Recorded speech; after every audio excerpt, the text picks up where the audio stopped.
Les jalons de la décentralisation ont été posés au Mali dans les années 90. L'historique de la réforme comporte plusieurs étapes qui vont de la réflexion à la conception pour parvenir à sa mise en œuvre. Demain, c'est la fête de Tabaski. Les marchés et les gares routières sont prises d'assaut. L'ambiance familiale sera au rendez-vous. L'infertilité au sein du couple est de source féminine ou masculine. Pour les éléments de réponse, Focus Santé s'est rendu au service de cytogénétique de l'INRSP. Très heureuse de vous retrouver. Bonsoir à tous et bienvenue dans ce journal que nous ouvrons par ce message de son Excellence, M. Ibrahim Boubacar Keïta, président de la République, chef de l'État à la communauté musulmane du Mali à l'occasion de la célébration de l'Aïd el-Kébir 2013. Message ainsi libellé. De nombreux musulmans à travers le monde célèbrent ce mardi 15 octobre 2013 la fête de l'Aïd el-Adha. Je saisis cette heureuse occasion pour adresser mes vœux fraternels à l'ensemble de la communauté musulmane du Mali ainsi qu'aux musulmans du monde entier. Malgré les stigmates de l'occupation et de la guerre, je ne doute point de notre capacité commune à transcender les méfiances et les rancœurs pour communier les uns avec les autres dans cet islam fait de tolérance et de convivialité qui cimente notre nation depuis l'islamisation du Bilad es-Soudan. Une nouvelle espérance est née qu'il nous faut éprouver sur le chemin du pardon, de la réconciliation et du vivre ensemble, les plus nantis se portant au devant des plus humbles, les plus forts apportant protection et assistance aux plus faibles. Telle est l'essence de l'islam. Tel se vit l'Aïd al-Adha, un moment exceptionnel de communion et de retrouvailles qui efface le temps d'une célébration, les barrières sociales et les différences de toute nature qui sont malheureusement notre lot quotidien. Bien plus que les autres nations, le Mali a besoin que toutes ses filles et tous ses fils se retrouvent et œuvrent de concert pour se replacer dans le sens de l'histoire. À ce prix seront notre salut et l'accomplissement de notre destin commun. En cela, l'islam nous aide et nous fortifie dans notre volonté inébranlable d'aller de l'avant. Je prie ardemment Allah subhanahu wa ta'ala pour que l'Aïd el-Adha consacre le retour définitif de la paix et sonne le glace de la discorde, de la mésentente et des irrédentismes qui n'ont fait que trop souffrir notre peuple. Je voudrais aussi profiter de cette célébration pour exprimer ma gratitude, mais celle ainsi que celle du peuple malien à l'endroit des pays amis et frères et de l'ensemble de la communauté internationale pour le soutien inestimable qu'ils ont apporté à notre pays dans les pires moments de turbulence que nous avons traversés. Je rends enfin grâce à Allah subhanahu wa ta'ala de nous avoir permis de célébrer l'Aïd el-Adha et implore sa miséricorde pour pourvoir au bonheur et à la prospérité des Maliennes et des Maliens.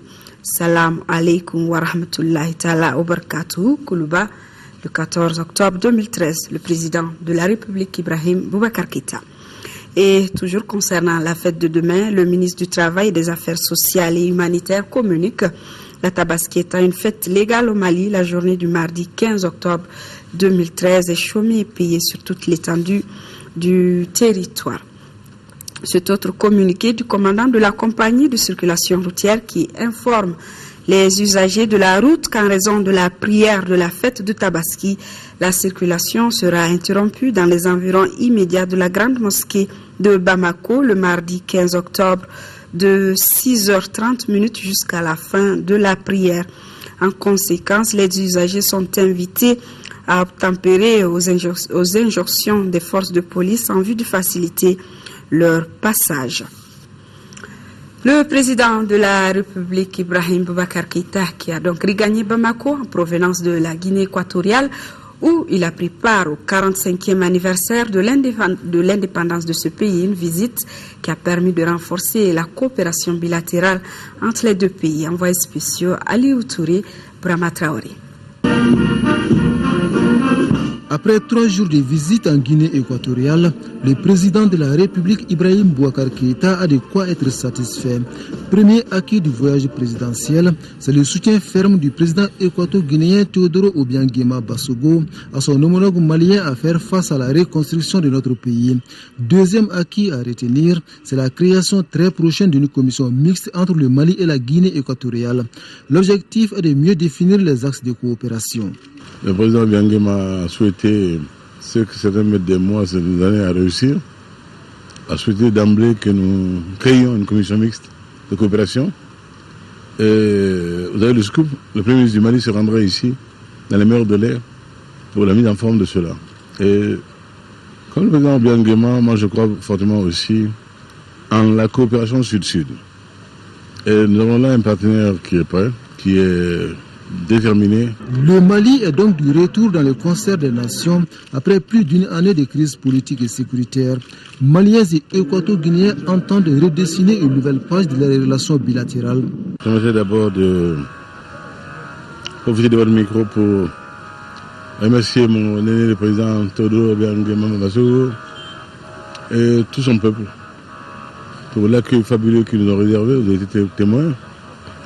Nous allons vivre 2 jours de liesse, de festivités, d'un peuple en paix, sûr de son destin. Et nous avons pu voir ce qu'un peuple peut réussir s'il est stable, s'il a la paix. C'est toute mon ambition pour le Mali. Donc nous allons ouvrir les yeux, nous allons regarder, nous avons beaucoup appris. A précisé que le président de la République était l'invité de son homologue équato-guinéen aux festivités du 45e anniversaire de l'indépendance de ce pays. La Guinée équatoriale a accédé à la souveraineté nationale un certain 12 octobre 1968. Le président de la République a rencontré la colonie malienne de Bata, deuxième grande ville de la Guinée équatoriale, après la capitale Malabo. Au cours de cette rencontre, nos compatriotes ont exprimé au chef de l'État certaines préoccupations, notamment la création d'une banque pour les Maliens de l'extérieur et la gestion du flux d'immigrés clandestins maliens en Guinée équatoriale. Envoyés spéciaux. Bata, deuxième grande ville de la Guinée équatoriale. C'est ici que le président de la République Ibrahim Boubacar Keïta a bouclé sa visite de 3 jours dans ces pays d'Afrique centrale. À son arrivée à l'aéroport international de Bata, le chef de l'État a été accueilli par la forte colonie malienne.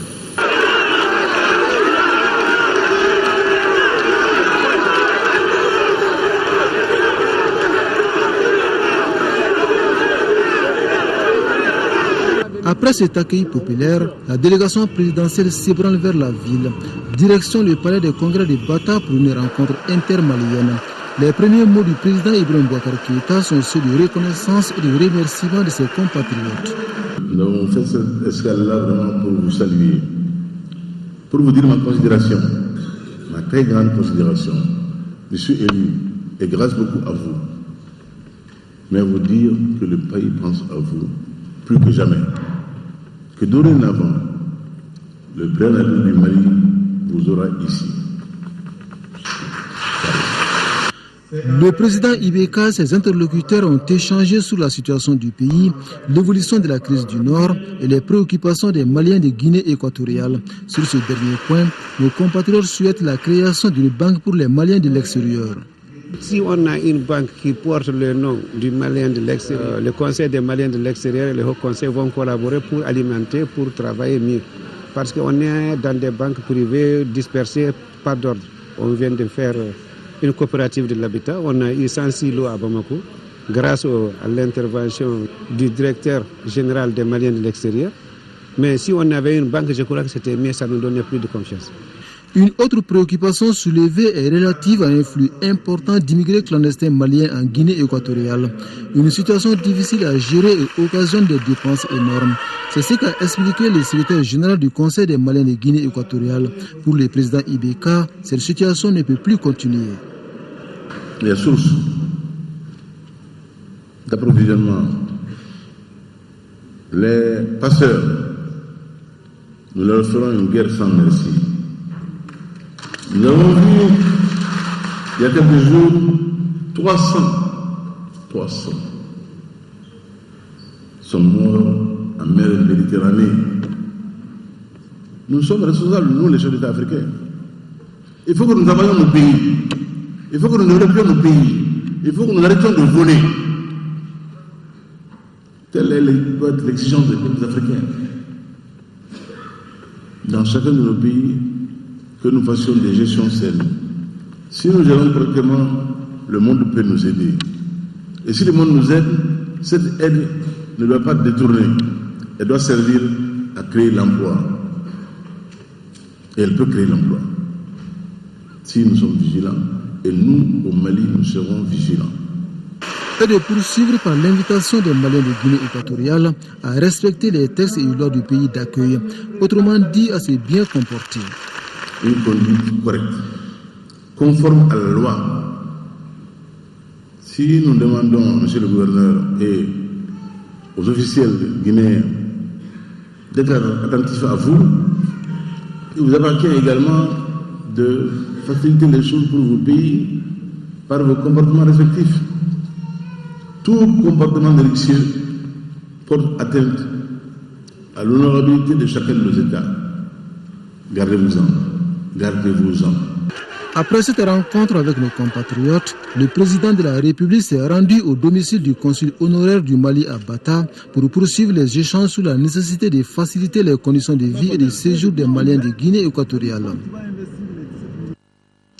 Retour triomphal aujourd'hui de l'équipe nationale cadette filles de basketball, les Aiglons vainqueurs de l'Afro-Basket des moins de 16 ans à Maputo, au Mozambique, ont été chaleureusement accueillis à l'aéroport international de Bamako-Sénou. De là-bas, direction la primature où les attendait le chef du gouvernement qui les a félicités pour la défense des couleurs du pays.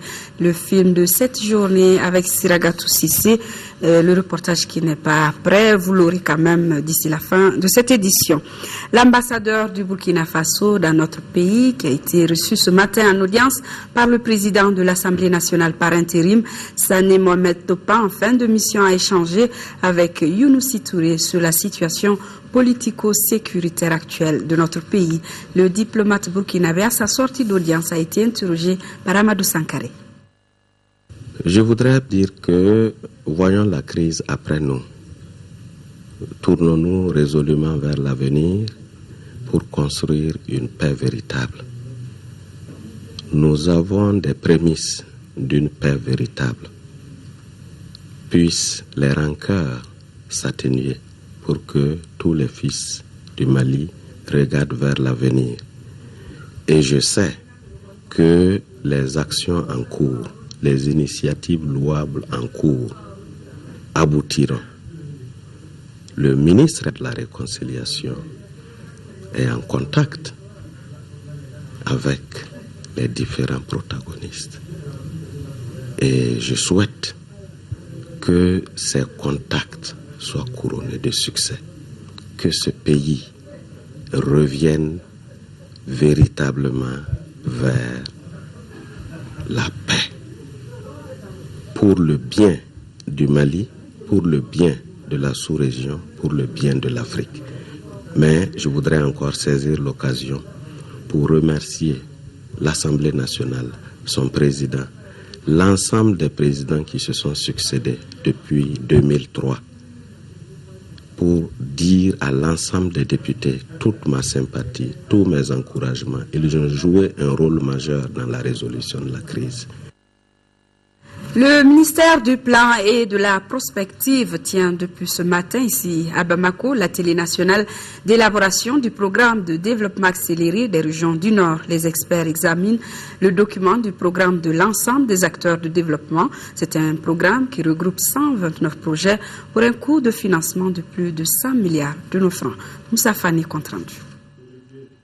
Pour le développement des régions du Nord, le gouvernement a engagé l'élaboration d'un projet de programme pour le développement accéléré des régions Nord. Les documents du programme sont ainsi soumis à l'appréciation des acteurs de développement pour des propositions d'amélioration. Le programme en question devra servir de document de base pour les assises nationales sur le Nord en cours de préparation. Le programme qui en sortira permettra d'accélérer la reconstruction, de relancer le dialogue entre les acteurs et les communautés naturellement, et donner un espoir de vivre ensemble, qui est une valeur cardinale de notre culture.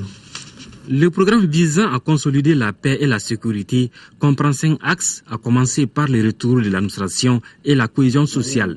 Le programme de développement accéléré des régions du nord du Mali, en cours d'élaboration, fait suite au plan pour la relance durable du Mali PRED, dont il assurera l'opérationnalisation dans la partie nord de notre pays.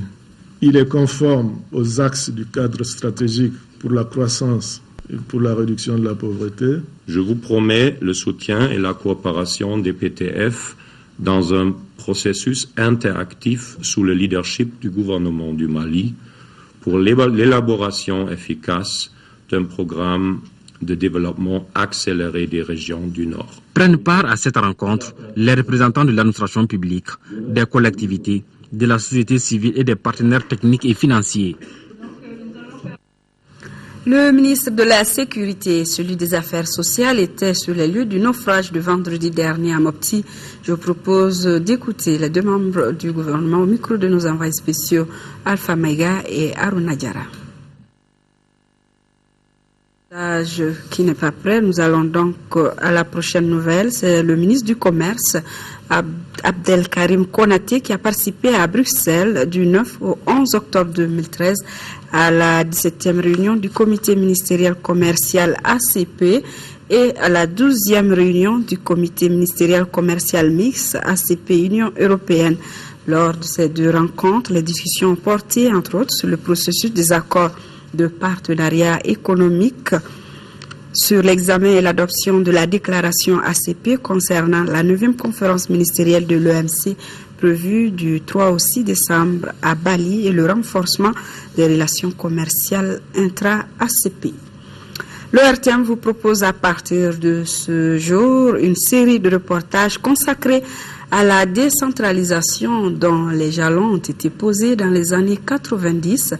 L'historique de la réforme comporte plusieurs étapes qui vont de la réflexion à la conception pour parvenir à la mise en œuvre. Aujourd'hui, si l'organisation administrative est à parfaire, elle n'est pas étrangère à nos us et coutumes. Un dossier signé Moïse Traoré. La décentralisation a existé au Mali sous une forme moins formelle. Les premières tentatives de réforme remontent aux premières et deuxièmes républiques. Ancien ministre et ancien chef de la mission de décentralisation, Ousmane Sy fait partie des concepteurs du système d'organisation et de gestion. Le contexte de la réforme actuelle est fortement lié au contexte du 26 mars et de l'ouverture démocratique. Vous vous souvenez tous très bien que c'est au moment de la conférence nationale, quand le Premier ministre de l'époque de la transition, Zoumouna Sako, a fait l'état de la nation. Il y a eu un débat qui s'est instauré à la conférence nationale et une des résolutions de ce débat, une des conclusions a été de dire qu'il fallait lever toutes les entraves qui s'opposaient à la mise en place de la décentralisation. Cette résolution vient après plusieurs tentatives, comme j'ai dit. La Deuxième République a tenté.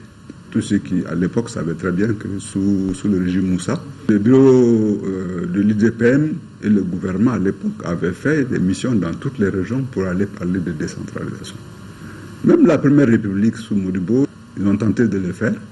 Mais malheureusement, les contextes qui étaient des contextes de parti unique, des contextes de fermeture démocratique, n'ont pas permis une décentralisation réelle. Ont permis beaucoup plus une déconcentration.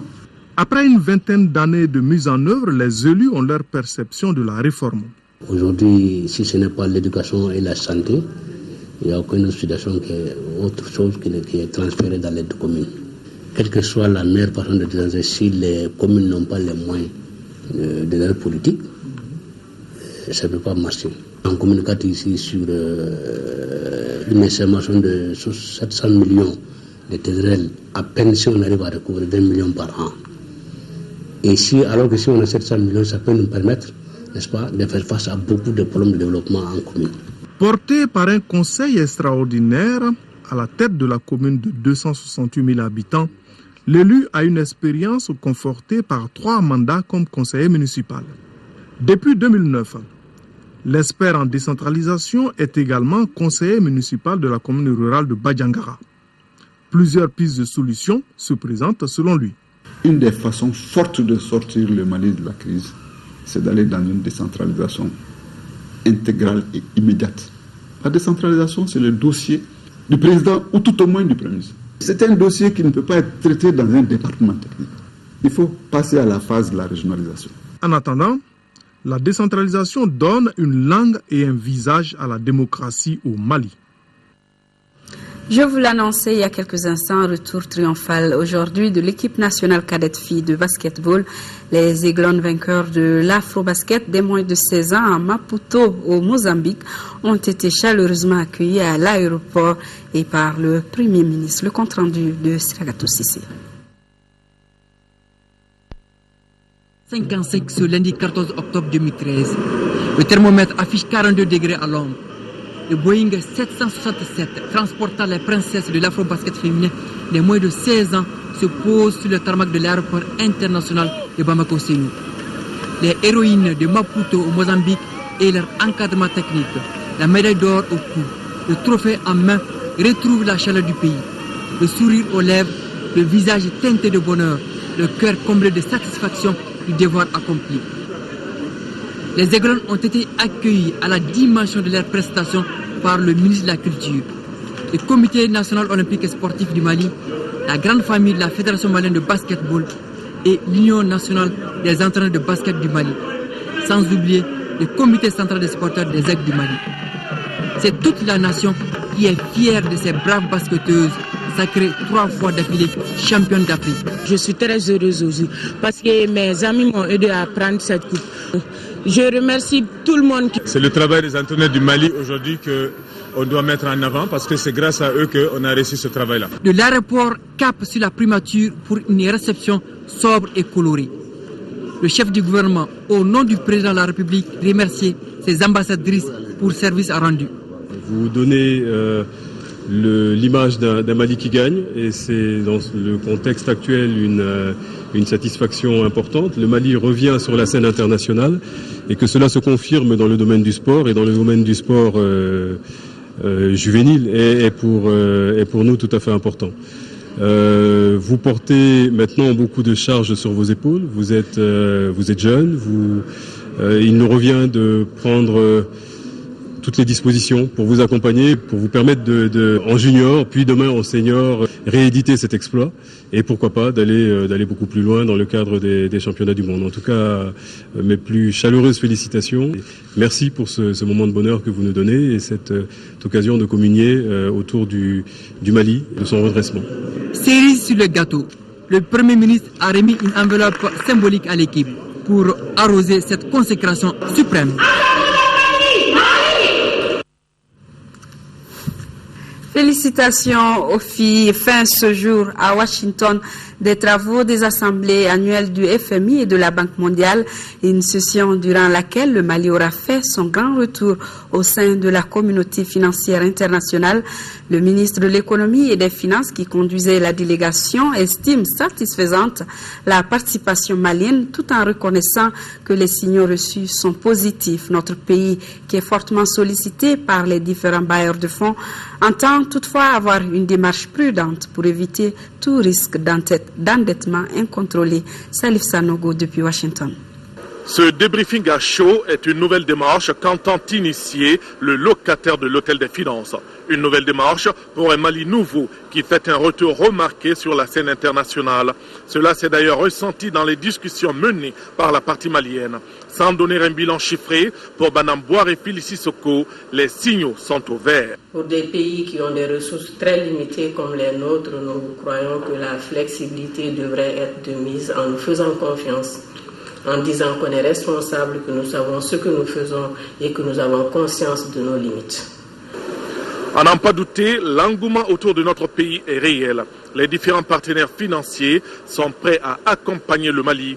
Un engouement face auquel la ministre de l'économie et des finances préfère adopter une attitude réaliste. Nous pensons qu'il faut être très prudent dans la gestion de l'aide et de l'endettement Nous pensons tout autant que nous avons besoin de financer l'économie nationale aussi à travers ces voies de financement d'une façon générale communément admise, si je peux dire. Donc je ne vois pas pourquoi on va se priver en tant qu'État quand même de s'endetter, mais toujours en restant dans la limite du raisonnable. Nous pensons que la gestion qui est confiée en ce moment-là à notre équipe par le président de la République, en fait, ce qui nous est demandé là-dedans, c'est une gestion en bon père de famille. Ça veut dire ce que ça veut dire en termes juridiques. Je pense qu'on ne peut pas dire mieux pour parler des questions de rendre compte à la population, de travailler de façon transparente, de faire en sorte que chaque franc de l'État qui est utilisé, on sache à quoi ça sert comme résultat achevé. Lors de ces assemblées annuelles du FMI et de la Banque mondiale, le Mali aura été vraiment à l'honneur et beaucoup d'engagements auront été pris. Reste plus qu'à matérialiser tout cela dans la vie de tous les jours afin que le panier de la ménagère puisse en ressentir les effets bénéfiques. Merci Salif et très bonne fête à tous les Maliens des États-Unis. Nous sommes donc à quelques heures de l'Aïd El-Kébir ou la fête du mouton. Beaucoup de citoyens préfèrent la passer à l'intérieur du pays auprès de leurs proches. Pour ce faire, les gares routières sont prises d'assaut et ce n'est pas donné à tout le monde d'avoir un ticket de voyage. Adama Kodjo, Gaussou Touré sont allés à la rencontre de ces voyageurs de dernière minute. Suivez plutôt. L'Aïd El-Kébir ou fête des Tabaski est un moment propice de rencontre pour beaucoup de personnes. À la veille de la fête, l'affluence continue au niveau de certaines compagnies de voyage. Toute la semaine, j'ai cherché de billets, je n'ai pas trouvé. Et récemment, c'est hier tout près que je viens d'avoir mon billet. C'est 12 500. C'est le prix ordinaire? Non, ce n'est pas le prix ordinaire. Avant, c'était 11 000. Ici, pratiquement, il n'y a aucun problème. Même, ils refusent la réservation parce que les cartes sont disponibles à tout moment. Le prix est le même. D'habitude, Bamako Bougouni, c'est toujours 2000 francs. Donc, il n'y a aucun changement par rapport à cela. Dans d'autres compagnies de voyage, c'est la fin de l'opération de transport pour la fête. Il y a toujours des cars, mais vous avez quelqu'un ici qui n'a pas pu partir? Nous, on ne voit pas. Tous les passagers sont partis. On a fait 24 cars hier et avant-hier, on a fait sortir à peu près 19 cars. Bon, aujourd'hui aussi, on est à peu près une vingtaine de cars. Les citoyens qui n'ont pas eu de billets au niveau des compagnies par faute de moyens de transport ont choisi les postes de contrôle de Niamana, par exemple, à la sortie de Bamako, pour se trouver des occasions de voyager. Il y a beaucoup de monde aux villes. Il n'y en a pas de place. C'est difficile, c'est très difficile. Il y a beaucoup de monde ici encore. Bon, il n'y en a pas de prix ici. 15 000, 6 000, 4 000, 3 000. Pour aller à Ségou. Pour le retour en toute quiétude après la fête déjà, certaines compagnies envisagent la mise en place de quelques dispositifs. On va envoyer des cars, même si ça part vide, pour prendre des gens, pour retourner à Bamako. Une distance de plus de 1000 km sépare Bamako de Gao. Ce matin 14 octobre à 9h, des voyageurs désirant célébrer la fête à Gao se trouvaient encore à la gare routière de Sogoniko munis de leurs billets. Et toutes les dispositions sont prises pour satisfaire les clients, nous signalent les maîtres des lieux.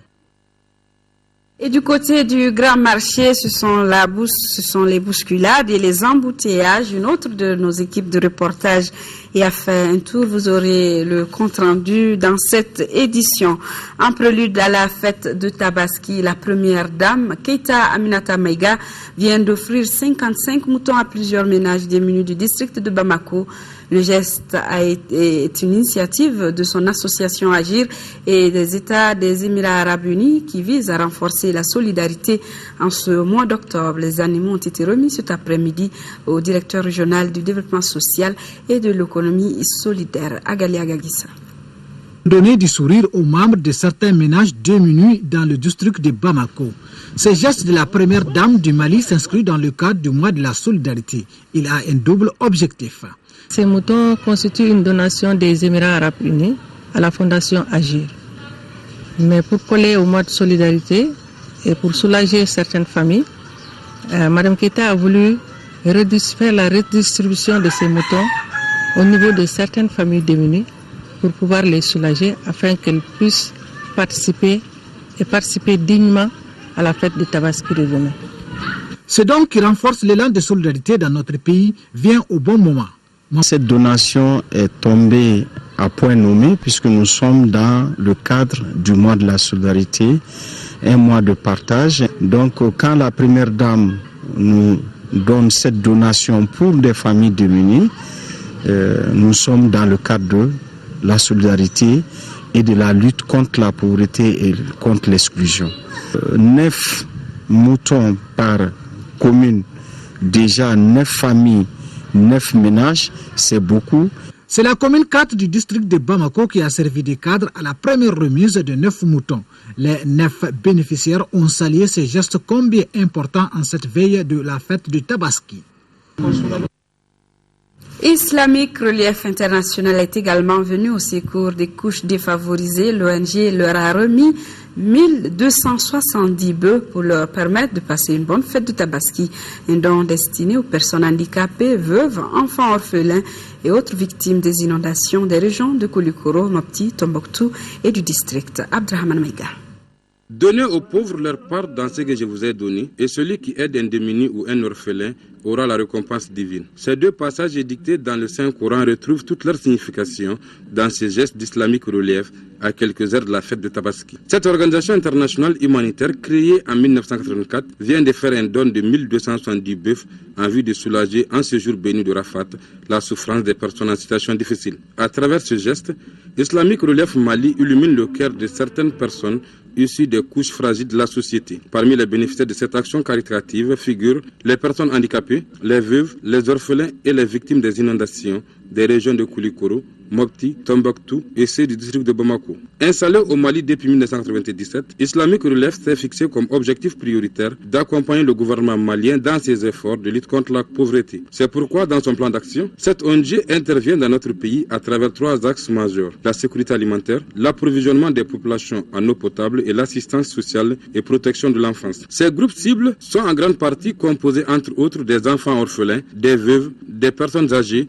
et autres groupes sociaux vulnérables tels que les réfugiés et les déplacés victimes des catastrophes et des conflits armés. Le ministre de la Sécurité et son collègue des Affaires sociales étaient sur les lieux du naufrage de vendredi dernier à Mopti. Je vous propose de les écouter au micro de nos envoyés spéciaux Alpha Mega et Aruna Diaraf.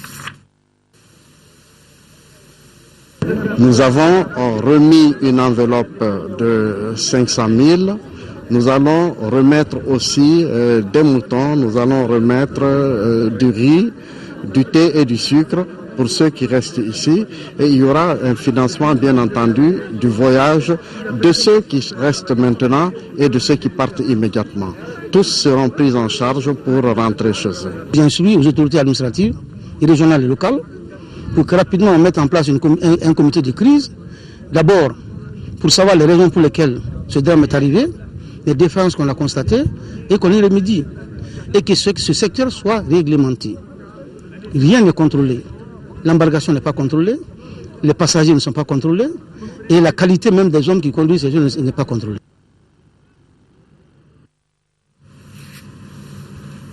Du côté de Gao, l'heure est à la révolte. Plusieurs personnes, parmi lesquelles des jeunes et des femmes, ont battu le pavé ce lundi pour dénoncer la cherté de la vie et les dispositions prises par les hautes autorités pour la résolution de la crise au nord du pays, comme doléances soumises aux autorités, une amélioration rapide des conditions de vie des populations de la région de Gao, ainsi qu'une gestion juste et transparente de la crise. Drissa Kone, compte rendu.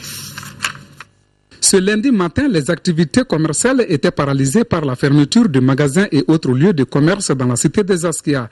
Et pour cause, plusieurs hommes et femmes étaient regroupés dans les grandes artères de la ville pour montrer leur désaccord vis-à-vis de certaines dispositions annoncées concernant la gestion de la crise qui secoue notre pays. Que des autorités s'engagent à lever les mandats d'arrêt international contre ou national contre les bandits armés. Nous voulons plus d'électricité parce qu'on ne peut pas parler de relance économique quand il n'y a pas d'électricité en ville. Nous voulons plus de médicaments à l'hôpital. Et une région comme Gao, nous ne pouvons pas imaginer qu'à l'hôpital de Gao, il n'y a pas de médicaments. Il faut nécessairement que nous soyons impliqués à tous les niveaux dans les négociations. partir du monument des martyrs en passant par la place de l'Indépendance, cette marche a pris fin par la remise des doléances au directeur des cabinets du gouverneur de Gao. A signaler qu'aucun incident n'a jalonné ce parcours qui a débuté à 7h30 pour finir à 10h. Et dans un communiqué déposé à notre rédaction, le syndicat autonome de la magistrature marque son désaccord avec la décision annoncée par le ministre de la Justice d'une levée imminente des mandats d'arrêt émis contre certains éléments des groupes armés. Le syndicat estime que cette décision est une violation du principe de séparation des pouvoirs. À Tombouctou, les FAMA intensifient la sensibilisation et la communication auprès de la population civile après les actes de déstabilisation. Par cette stratégie, elles veulent impliquer davantage toutes les composantes de la société civile afin de fournir des renseignements aux militaires sur tout individu ou véhicule suspect. D'où la tenue de cette rencontre avec les médias et la société civile de Tombouctou. Le compte rendu depuis Tombouctou de Adama Djimdi. À travers cette rencontre avec les chefs de quartier, les notabilités, les femmes, les jeunes, bref, l'ensemble de la société civile de Tombouctou, l'armée veut renforcer la communication avec les civils. Cette rencontre, c'est échanger avec cette population, qu'ils soient rassurés, qu'ils sachent que l'armée est à leur entière disposition et l'armée ne saurait faire ce travail sans leur apport. Je me réjouis de cette rencontre avec l'armée aujourd'hui, la population et son armée. Ça, c'est une très bonne initiative.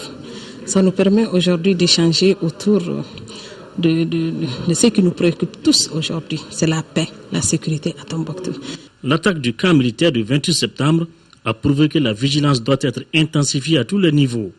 En la matière, les populations civiles jouent un rôle déterminant en termes de renseignement. C'est pourquoi le commandement militaire compte sur toutes les composantes de la société qui, d'ailleurs, se sont engagées à coopérer de plus belle. Cette rencontre, c'était une bonne rencontre, c'est que nous souhaitons chaque fois, si les gens ne se retrouvent pas pour discuter le problème, on ne trouverait jamais de solution. Pendant que nous sommes à la maison dormir, c'est eux qui veillent à la ville, ils veillent à la population, ils veillent à nos parents. Donc il faut qu'on les donne les informations. C'est celle arme que nous avons. Nous avons l'information. Parce que la ville, c'est nous qui connaissons la ville. S'il y a des gens qui rentrent, on le sait. S'il y a des gens qui sortent, on le sait. Les malveillants, on le connaît. Donc il faut qu'on les dénonce et qu'on les dit. Là où ils se trouvent, on va les informer de ça. Parce qu'ils travaillent pour nous. Lors de cette rencontre, il a été aussi question des nouvelles dispositions sécuritaires prises pour la ville de Tombouctou, aussi bien que l'intérieur de la région. Selon le gouverneur de région, le colonel-major Mamadou Mangara, ces genres de réunions permettent de rapprocher davantage les forces armées de sécurité des populations afin de mieux traquer les ennemis de la nation. Et nous restons en 6e région où 30 millions de francs CFA seront mobilisés pour une assistance humanitaire à 1600 ménages dans 3 communes du cercle de Goundam. Les activités seront conduites par l'ONG Association malienne pour la survie du Sahel sur financement du programme d'appui aux organisations de la société civile. 12 mois durant, le projet va prendre en charge les populations vulnérables en intrants et matériel agricole. Et attendina. En procédant au lancement du programme de renforcement des moyens de résilience des ménages vulnérables, l'Association malienne pour la survie au Sahel, AMSS, entend assister 11 200 personnes dans 3 communes du cercle de Goundam. Avec l'appui financier du PAOS 2, programme d'appui aux organisations de la société civile, 1600 ménages seront concernés pour un coût total de 30 millions de francs CFA. Les groupes cibles du projet seront les acteurs qui mènent déjà les activités d'agriculture sur les sites en cours d'exploitation et les promoteurs potentiels de la nutrition. Les enfants de 0 à 5 ans seront au centre des activités de nutrition. Ce programme que AMSS est en train d'exécuter au niveau de Goundam, c'est un financement du PAOSD et c'est l'ensemble de ses partenaires qui ont contribué à financer l'ensemble des projets au niveau du forum. Doukouria, Kanay et Douétiré sont les communes bénéficiaires de ce programme qui s'étend sur 12 mois et les conditions sont bien définies par les responsables du projet. On va partir de l'existant. Ce sont des coopératives qui existent déjà, qui font des activités de maraîchage qu'on va appuyer, notamment en termes d'appui sur tout le matériel et les intrants. Également des subventions, des fonds de roulement qui peuvent les appuyer à aller de l'avant. Comme autre cible, c'est les promoteurs de la nutrition, notamment les participants et les participants des formations qu'on va faire, dont les femmes enceintes, les relais des SOSCOM et tout d'autres. L'ensemble des intervenants au cours de la cérémonie ont réitéré leur reconnaissance à l'ONG AMSS qui n'a cessé un instant d'apporter son aide aux communautés du cercle de Gundam.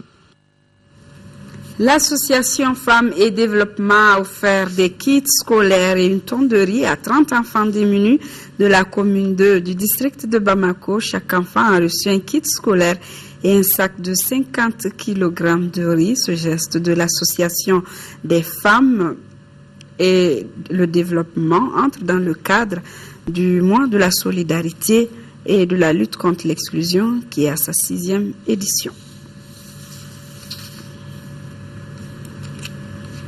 105 kits scolaires viennent d'être offerts à autant d'élèves de l'école fondamentale Charles Sekaldi Raymond Premier de Samanké-Bougou de Kati, estimé à environ 2 millions de francs CFA. Le geste est du Rotary Club de Kati. La cérémonie de remise a eu lieu jeudi dernier au groupe scolaire de Samanké-Bougou à Kati.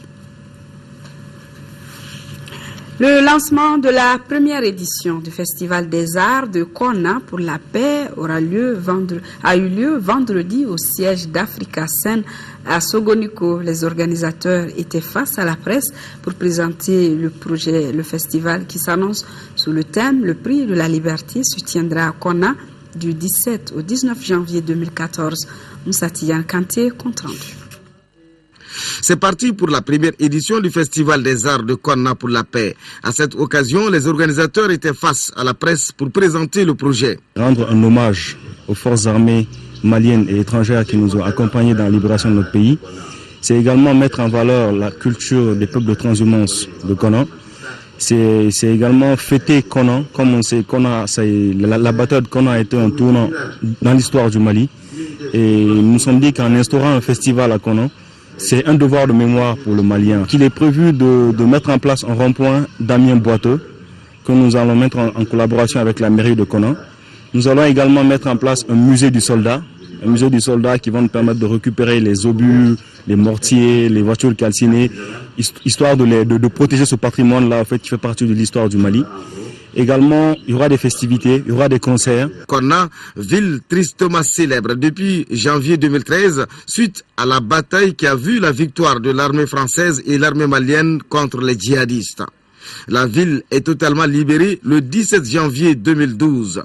Et c'est pour pérenniser cette date que le festival se tiendra du 17 au 19 janvier. L'appel que je lance, c'est qu'il faut que les gens se mobilisent. On se donne la main dans la main, travailler durement, ardemment, accueillir ce beau monde. Le festival qui s'annonce sous le thème « Le prix de la liberté » sera un nouveau départ de tous les espoirs taris de cette ville martyre, mais debout, à l'image de ce rond-point désormais incontournable. Ce communiqué politique lors d'une rencontre de travail entre le PDS, Parti pour le développement et le social, et le parti malidien, vendredi 4 octobre, la décision de la fusion du parti malidien au sein du PDS a été prise. À partir de cette date, le parti malidien cessera d'exister et fera partie intégrante du PDS. La décision a été prise d'organiser un congrès extraordinaire dont la date sera annoncée ultérieurement. Les responsables des deux partis appellent à soutenir la candidature de Mohamed Bamba, candidat du PDS aux élections législatives du 24 novembre en commune 1. Focus Santé, la chronique santé du jour, est au service de cytogénétique de l'Institut national de recherche en santé publique. Le plus jeune service de l'INRSP nous rappelle que l'infertilité au sein du couple peut être de source féminine comme elle peut être de source masculine. Selon une étude récente faite sur des cas d'infertilité de couples référés, 20 à 23% des hommes référés n'ont pas de spermatozoïdes dans l'éjaculat, alors que 62% d'entre eux ont souffert dans le passé de bilharziose urinaire. Les détails avec Tessira Dambélé.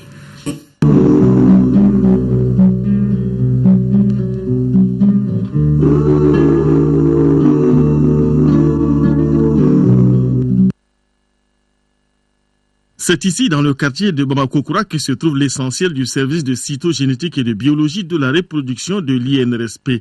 Cette entité du département de diagnostic et de recherche biomédicale a comme domaine de prédilection l'infertilité masculine. Analyse biomédicale pour patients référés, recherche approfondie pour faire face à des cas d'infertilité du couple. En la matière, les recherches menées depuis sa création en 1987 ont fait ressortir quelques résultats intéressants sur les causes de l'infertilité masculine au Mali et le comportement des patients. Très souvent, les hommes ne se sentent pas concernés par rapport au problème d'infertilité.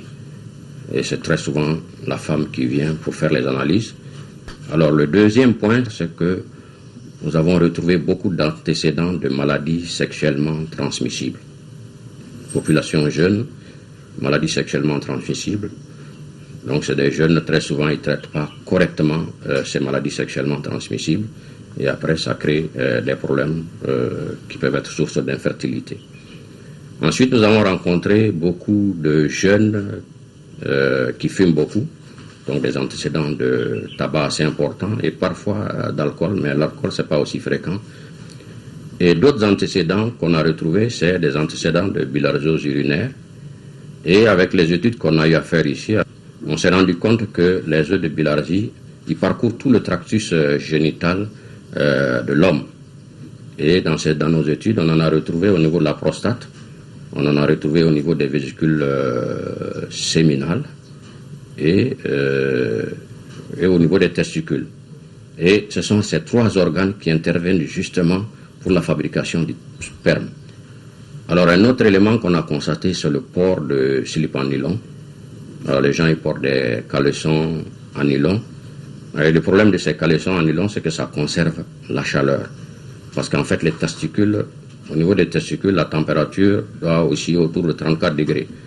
Alors quand on porte des slips en nylon, donc on a cette chaleur corporelle qui fait que la chaleur ne sort pas. Donc ça reste à l'intérieur des slips.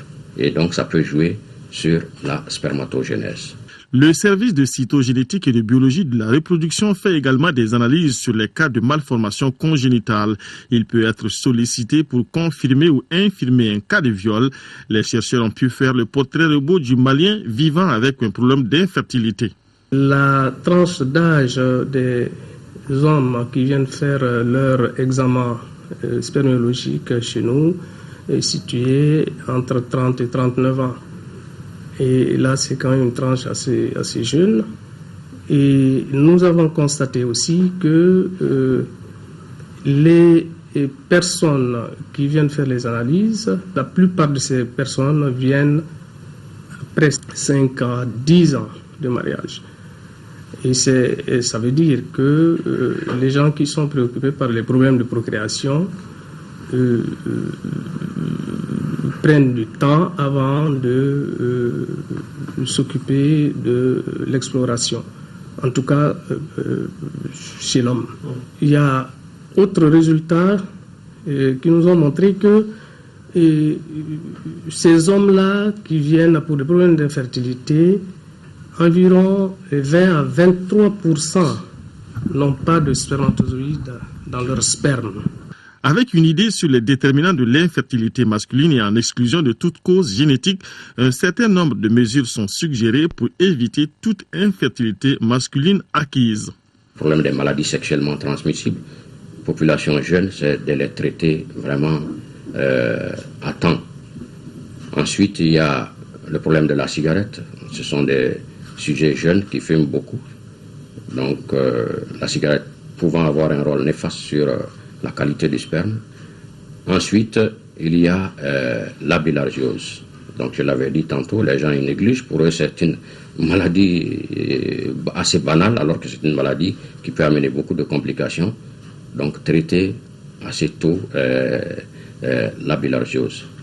Ensuite, éviter le port de slip en nylon. Par rapport à ça, on vous a dit que les slips en nylon conservent la chaleur. Donc peut-être le conseil qu'on peut donner aussi, c'est que c'est un pays où on a beaucoup de gens qui aiment le football. Ils vont sur les gradins des stades, là où vous avez une température du ciment assez forte, là. Peut-être c'est de prendre des coussins, les mettre et puis s'asseoir sur les coussins, sinon ça peut entraîner, ça peut jouer beaucoup sur la spermatogénèse. Ici, l'attention peut être portée sur les cas d'avortement à répétition. Avec la recrudescence des cas d'infertilité du couple, le service de cytogénétique de l'INRSP veut aller plus loin en traitant le sperme en laboratoire et en étudiant les marqueurs biochimiques du sperme. Ici, on rappelle que l'infertilité du couple n'est pas que féminine, elle peut être d'origine masculine et pour faire face à une pareille situation, il est plutôt conseillé de faire une prospection sur tout le couple.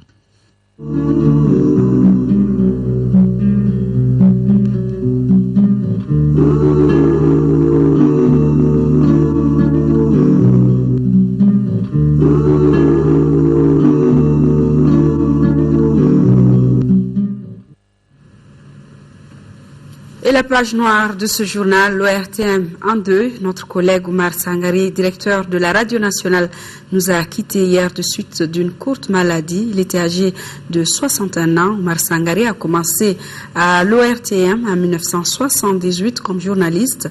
À partir de 2005, il est nommé chargé de mission au ministère de l'Administration territoriale et des collectivités locales jusqu'en 2012 où il signe son retour à Bozola jusqu'à son décès. Hier, il était le directeur de la Radio Nationale. Il a été inhumé au cimetière de Niamakoro.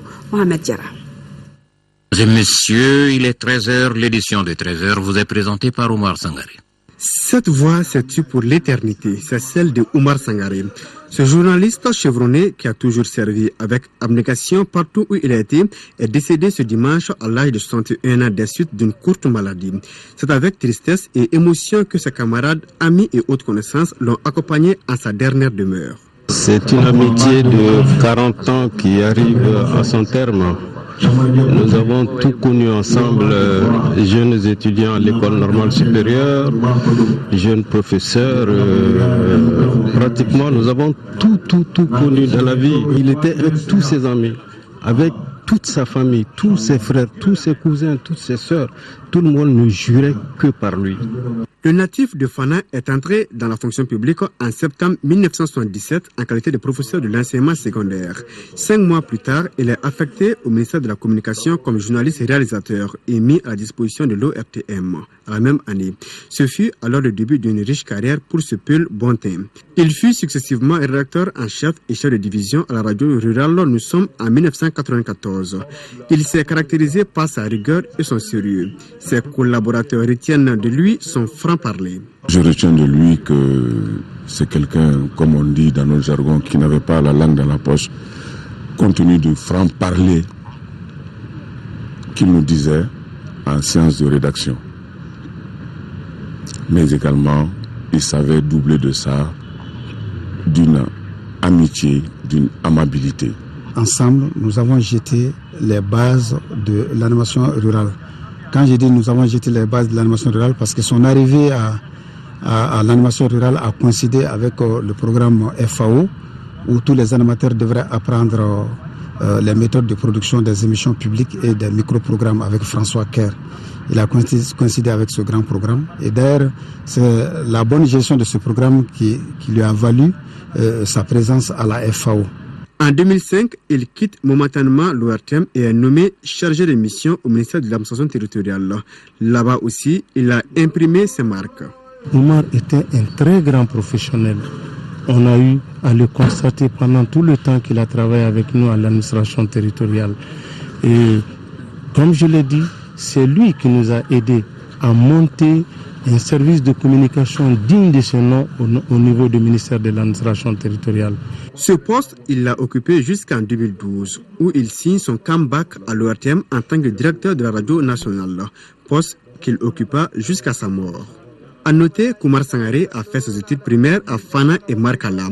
Il est un produit des lycées Badala et Prosper Camara. Le sexagénaire a suivi une formation en Allemagne de 1979 à 1983.